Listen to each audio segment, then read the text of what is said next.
अस्सलाम वालेकुम रहमतुल्लाहि व बरकातुहू। मैं डॉक्टर हाफिज़ मोहम्मद वकास अशरफ कादरी अपने यूट्यूब चैनल के ऊपर मैं हाज़िर हूँ। मेरी गुजारिश है कि आप हमारी इस चैनल को लाइक, सब्सक्राइब और शेयर कीजिए और ये इस वीडियो को कंप्लीट तक देखिएगा। आजकल की वीडियो एक मेडिकल इशू से रिलेटेड है। एक मेडिकल इशू मैं आपके सामने डिस्कस करना जा रहा हूँ। उस इशू का नाम है शियाटिका।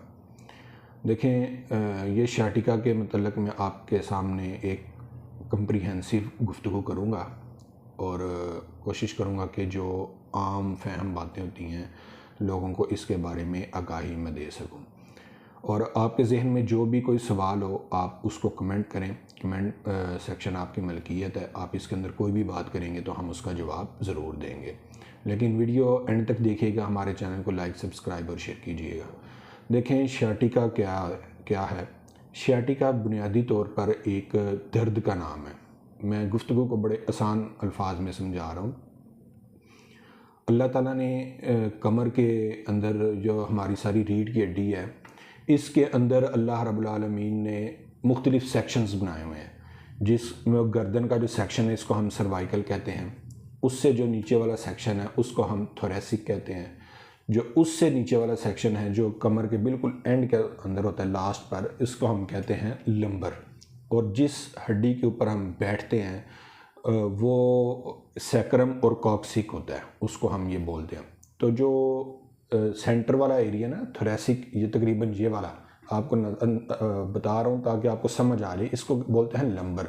लंबर रीजन के अंदर अल्लाह ताला ने 5 वर्टिब्रास को रखा है जिसको हम मोहरा कहते हैं।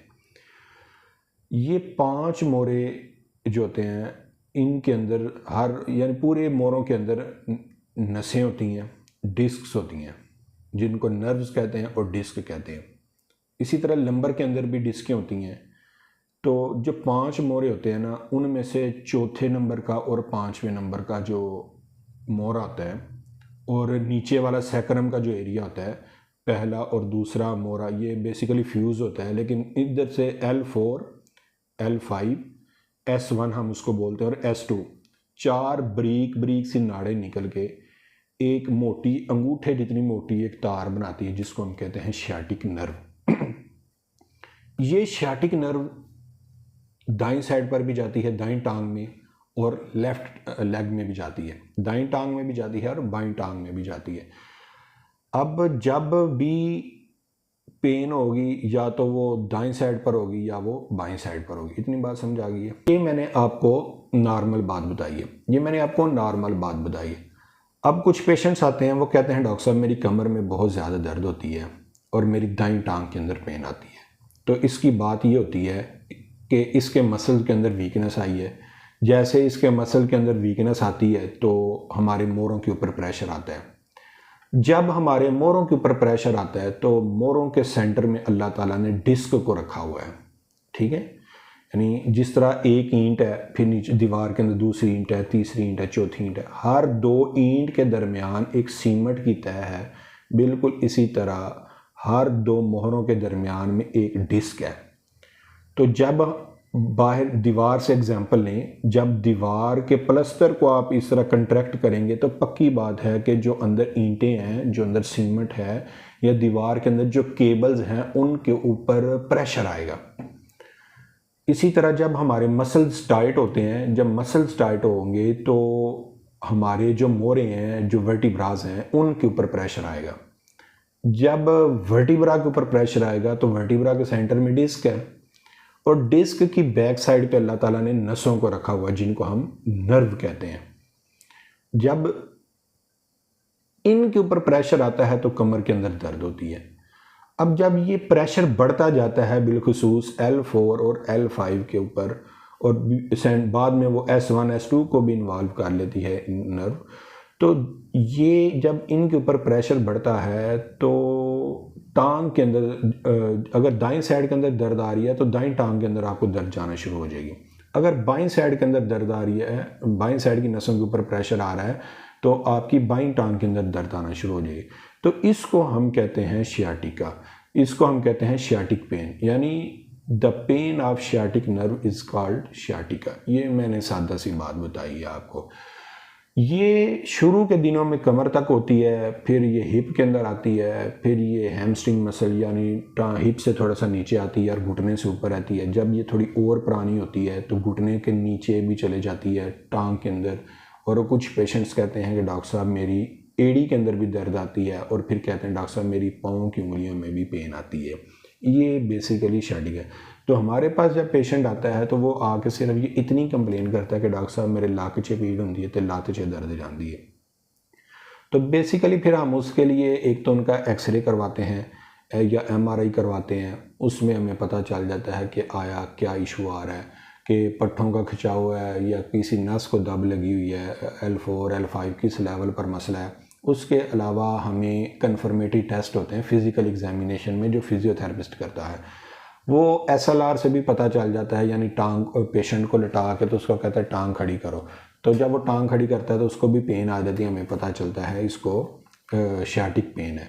फिर उसके अलावा वो हम उसको बैठा के बेड के ऊपर, तो एक तरीका होता है उससे हम उसको चेक करते हैं, उसको सलम टेस्ट हम अपनी लैंग्वेज में बोलते हैं, यानी वो करते हैं तो हमें पता चल जाता है इस पेशेंट को शार्टिका है।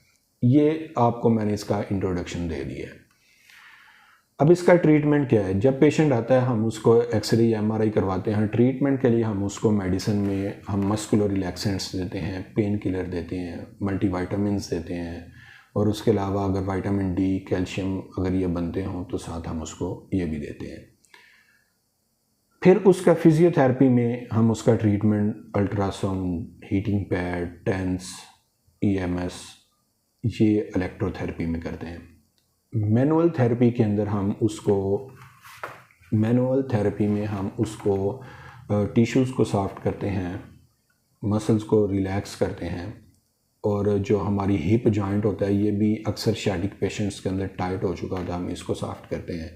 फिर उसके अलावा उसके हिप के अंदर पेन आ रही होती है, हिप के अंदर एक मसल होता है पिरिफॉर्मस मसल, वो हिप को भी हम उसको सॉफ्ट करते हैं। जब इसकी ये वाला प्रोसेस होता है तो नर्व के ऊपर से प्रेशर काफ़ी हद तक कम हो जाता है। जब नर्व के ऊपर प्रेशर काफ़ी हद तक कम होता है तो हमारी पेन को रिलीफ हो जाता है। बाकी मैंने आपको ये बताया कि ये कमर से आती है और इसके टांग के अंदर दर्द आती है, नस के ऊपर दबाव हो जाता है जिस वजह से आती है। इसके अंदर पेन को मैनेज करने के लिए हम मेडिसिन और फिजियो करवाते हैं, और जो हम एक्सरे एमआरआई अगर ज़रूरत हो तो कराते हैं। इसके हवाले से मैंने आपको एक दो चीज़ ये बतानी थी। ये शार्टिका दो तरह की होती है। एक पेन होती है जो यकदम निकलती है, जो अचानक निकलती है। जो अचानक दर्द निकलती है वो किस वजह से निकलती है कि मरीज़ ने झुक कर कोई काम किया है, उसका मसल वीकनेस थी तो उसका मसल पुल हो गया है, या फिर उसने कोई वज़न उठा लिया है तो फिर ये डिस्क के ऊपर प्रेशर पड़ा है तो डिस्क ने पीछे नस को दबा दी, यानी अचानक वज़न उठाने की वजह से होता है। तो याद रखिएगा जिन पेशेंट्स को अचानक दर्द निकले उनको दर्द जाती भी अचानक ही है, यानी जब उसने वज़न उठाया था बहुत ज़्यादा दर्द। ये पेशेंट ये इतनी कम वक्त दर्द होती है कि जो 30-35 साल के जो पेशेंट्स होते हैं जिनके बाल सफ़ेद होने का कोई नामो निशान ही नहीं होता, मैंने उनको भी देखा है कि वो लोग भी इस दर्द की वजह से उनके बाल वाइट हो जाते हैं। बाल वाइट इस वजह से होते हैं कि उनको साइकी के इशू बन जाते हैं कि अगर मैं चलूँगा तो मेरी हिप में दर्द ना आ जाए। तो वो सोच के डिप्रेशन में रह के परेशान कि मेरे साथ बन क्या गया, तो उनके बाल तक वाइट मैंने देखे हैं अपनी इस प्रैक्टिस के अंदर। तो जिन लोगों को अचानक दर्द होती है वो लोगों को अचानक चले भी जाती है, दर्द बहुत ज़्यादा होती है तो चले भी जाती है। दूसरे नंबर पे ये एक पेन होती है जो स्लो एंड स्टडी बनती है, आस्ता आस्ता बनती रहती है। पहले कमर के मसल्स टाइट हुए हैं, डिस्कों के ऊपर प्रेशर आया है, नसें दबाई गई हैं, फिर वो आहिस्ता आहिस्ता दाएं या बाएं साइड पर चले जाती है। तो ये दो तरह की होती है, एक में ये ग्रेजुअली इंक्रीज़ होती है और एक में सडन इंक्रीज़ होती है। दोनों के अंदर काम फिजियोथेरेपिस्ट के पास ही होता है। लेकिन एक बात याद रखिएगा, जो सडन होती है अचानक होती है वो चले भी अचानक जाते हैं, दोबारा कभी दर्द नहीं होती। लेकिन जो होती है ना आहिस्ता आहिस्ता दर्द बनती रहती है, थोड़ी थोड़ी बनती रहती है, वो ठीक तो हो जाती है लेकिन 100% ठीक नहीं होती, 90% ठीक होती है। क्योंकि उसकी वजह ये होती है मसल वीक रह चुके होते हैं और पेशेंट रिपोर्ट ही तब होता है कि उसके 100% रिकवरी के चांसेस नहीं होते, बहुत होते हैं लेकिन बहुत कम हो जाते हैं। तो ये हमें पता होना चाहिए कि जब भी हमारी कमर में दर्द हो तो हमें इसका फौरी ट्रीटमेंट करवाना चाहिए, ताकि ये सियाटिका जो ग्रेजुअली बन रही है, आस्ता आस्ता बन रही है, ये परमानेंट ना हो जाए। और दूसरे नंबर पे जो अचानक होती है वज़न वगैरह उठा लेना, वो तो ओबियसली अचानक बन गई है, तो जो चीज़ बन गई उसका क्या किया जा सकता है, बस उसका इलाज ही है फिर। अच्छा, इसमें एहतियात ये है कि इसमें पेशेंट को सीधे होकर बैठना पड़ता है, यूं झुक के या ऐसे नहीं बैठना होता, बिल्कुल सीधे होकर बैठना होता है। अपना पोस्चर ठीक रखना होता है। बैठना नरम जगह पर होता है और सोना सख्त जगह पर होता है। हम क्या करते हैं, अक्सर बैठते सख्त जगह पर हैं और सोते नरम जगह पर हैं, लेकिन नहीं। जब भी आपको सियाटिक पेन हो या कमर का कोई ऐसा इशू हो तो बैठो नरम जगह पर और सो, यानी स्लीप करो आप सख्त जगह पर। सख्त जगह से मुराद आपने ज़मीन पर नहीं सोना। ज़मीन एक चीज़ होती है हार्ड और एक होती है रिजिड। रिजिड होती है जिसको हम ज़ोर भी लगाएं तो वो कंप्रेस ना हो, जिस तरह ज़मीन रिजिड होती है, उसको ज़ोर लगाएं वो कंप्रेस नहीं होती। ट्रेन की पटरी रिजिड है, आप उसको ज़ोर लगाते हैं वो कंप्रेस नहीं होती। लेकिन जो हार्ड होती है उसको ज़ोर लगाते हैं वो कंप्रेस हो जाती है। जैसे टाइट गद्दा हो गया, सराना पीलो जो है वो सख्त होता है, उसको हम दबाते हैं तो वो लिफ जाता है थोड़ा सा। तो आपने ज़मीन पर नहीं सोना, हार्ड पर नहीं, रिजिड पर नहीं सोना, आपने हार्ड जगह पर सोना है। वो आर्थोपेडिक मैट्रेस होते हैं या टाइट गद्दे, मैं कॉमन लैंग्वेज में बात कर रहा हूँ। टाइट जगह पर आपने सोना है, हार्ड जगह पर सोना है, सख्त जगह पर आपने सोना है, लेकिन ज़मीन पर नहीं सोना। और इसके अलावा आप टाइट चारपाई पर सो सकते हैं, लूज़ जगह पर आपने नहीं सोना।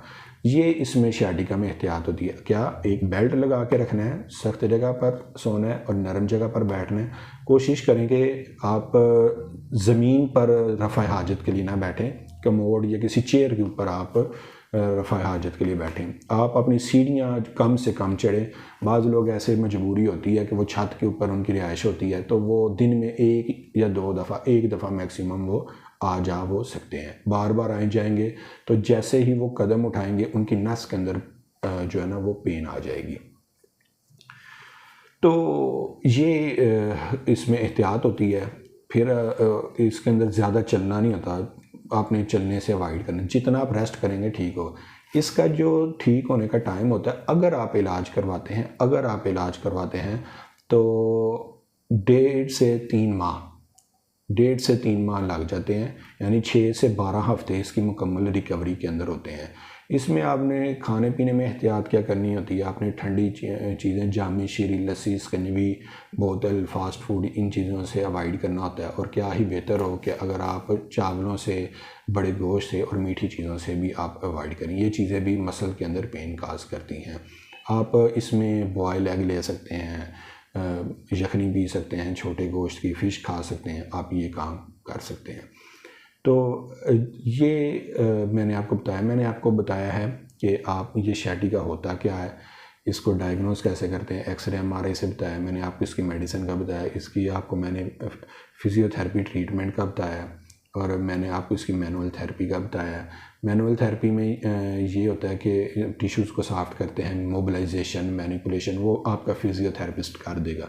नहीं, आपने मेडिसिन के लिए न्यूरो के पास जाना है या फिजियो के पास जाना है। बेसिकली न्यूरो के पास जाना चाहिए या आर्थोपेडिक के पास जाना चाहिए, और फिजियोथेरेपी करवाने के लिए आपने थेरेपिस्ट के पास जाना है। फिर एहतियात मैंने आपको इसकी बता दी है कि आपने सीधे होकर बैठना है, और सोने के वाले से मैंने आपको बता दिया है, खाने पीने का मैंने आपको बताया। अब बड़ी अहम बात है कि अगर कुछ भी करने से पेशेंट को आराम नहीं आ रहा तो फिर हम कमर के अंदर इंजेक्शन लगाते हैं। वो इंजेक्शन लगने से जो नर्व होती है वो ब्लॉक हो जाती है, पेन सेंसेशंस हैं वो ब्लॉक हो जाती हैं, तो हमें दर्द नहीं होती। तो कोशिश करो पहले मेडिसिन और फिजियो हो, अगर इससे आराम ना आए तो फिर आपने इंजेक्शन की तरफ जाना है। अगर इंजेक्शन भी आप नहीं लगवाना चाहते या आपका फ्लॉप हो जाता है तो फिर जाके आप कहीं ऑपरेशन का सोच सकते हैं, डायरेक्ट आपने सर्जरी की तरफ नहीं जाना। याद रखिए कि जिन लोगों को सियाटिका हो जाता है उन लोगों की टांग भी अक्सर सूख जाती है, श्रिंक हो जाती है और छोटी हो जाती है। ये कॉमन बातें, और इससे फुट ड्रॉप भी हो सकता है, यानी पाँव लटक जाता है। तो ये जो मेरे जहन में बातें थी मैंने आपके साथ की हैं। अगर आपके जहन में कोई भी सवाल है सियाटिका से मतलब तो आप वो सवाल को ज़रूर कीजिए, हम उसका जवाब देने की कोशिश करेंगे। और जो लोग सियाटिका का मैनुअल थेरेपी का ट्रीटमेंट देखना चाहते हैं वो कमेंट सेक्शन में बताएं कि कौन कौन इस सेक्शन को इसका मैनुअल थेरेपी की ट्रीटमेंट देखना चाहता है, फिर हम वो करेंगे। तो ये सिर्फ आपको दिखाने के लिए होगा, लेकिन करवाना फिर भी आपने फिज़ियोथेरेपिस्ट से है। ठीक है, तो दुआ करता हूँ कि अल्लाह ताला ये हमारा पैगाम है ये अवाम की फ़लाह के लिए इसको अपनी बारगाह रब्बुल आलमीन में कबूल व मंजूर फरमाए और हमें अच्छी से अच्छी दुआ करिए, हम अच्छी से अच्छी वीडियोस आपके पास लेकर आते रहिए। और आपने कोई सवाल करना है वो पूछ लीजिएगा। हमारे चैनल को लाइक, सब्सक्राइब और शेयर कीजिएगा और इस वीडियो को दोस्तों तक ज़रूर शेयर कीजिए। ओके जी, अल्लाह हाफ़िज़, अस्सलाम वालेकुम।